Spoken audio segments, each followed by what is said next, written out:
Bom, hoje eu e o Guilherme Brito vamos entrevistar o Stephen Hawking. Isso mesmo, o Stephen Hawking, um dos maiores cientistas do mundo. E ele tá vivo, tá? Ele tá vivo. I am very aware of the preciousness of time. I was given 2 to 3 years to live. I faced a life unable to properly communicate. Fortunately, my mind was unaffected.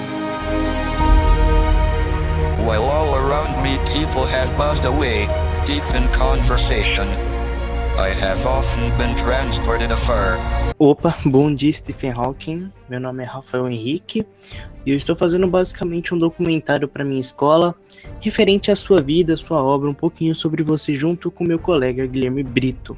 É um prazer enorme conhecê-lo e antes de mais nada, você pode contar um pouquinho sobre a sua vida pra gente e também pro pessoal que está assistindo você agora? Hello Rafael and Guilherme, referring to my life, I was born in Oxford, England, on January 8, 1942. My father studied medicine and my mother studied philosophy, politics and economics, both at Oxford University.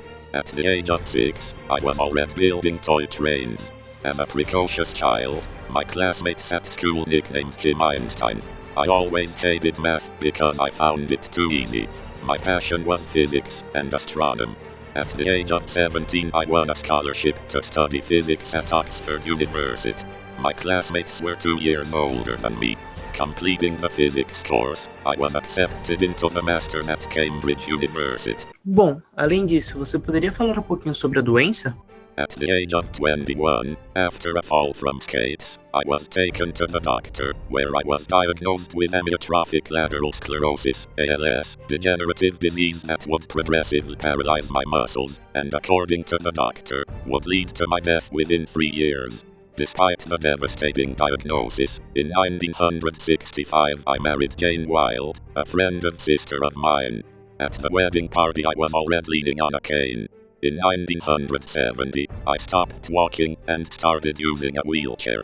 At that time, I already had 3 children and was a well-known physicist who worked at the California Institute of Technology in the United States. In 1985, with my health seriously aggravated by pneumonia, during a trip to Switzerland, doctors suggested turning off the artificial respirator, but my wife refused and took me back to Cambridge. I underwent a tracheostomy, where I never spoke again. From then on, I started to use a computer with an electronic voice to communicate. Stephen Hawking, quais foram as suas contribuições para a física? I influenced the discovery of singularity in 1970, the functioning of a black hole in 1972, and many others. E como você chegou nessa conclusão que o buraco negro funciona? Concludes through calculations that the surface area of black hole remained constant. The theorem predicts that the total area of the event horizon of black hole must never decrease. This proposition is parallel to the second law of thermodynamics.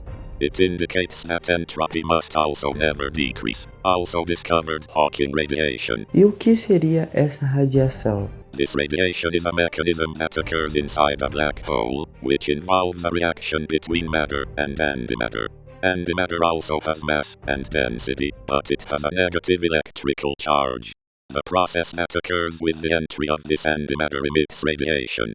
Over time, this dynamic between matter and antimatter can lead to the disappearance of black holes. Então, Hawking, você pode falar algumas curiosidades sobre a sua vida? I was once the worst student in the class. I was popular in sports when I was young. I believe in aliens. I appeared on TV several times.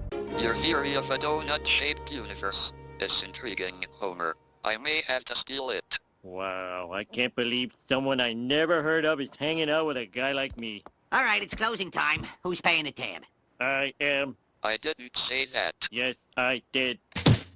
So, Bom, obrigado, Hawking, por proporcionar essa entrevista incrível. E antes de acabar, você gostaria de falar alguma coisa para as pessoas que estão assistindo? Thank you for the interview. A pleasure to meet you. A pleasure to meet you 2A students, and a pleasure to meet you teacher Lucas.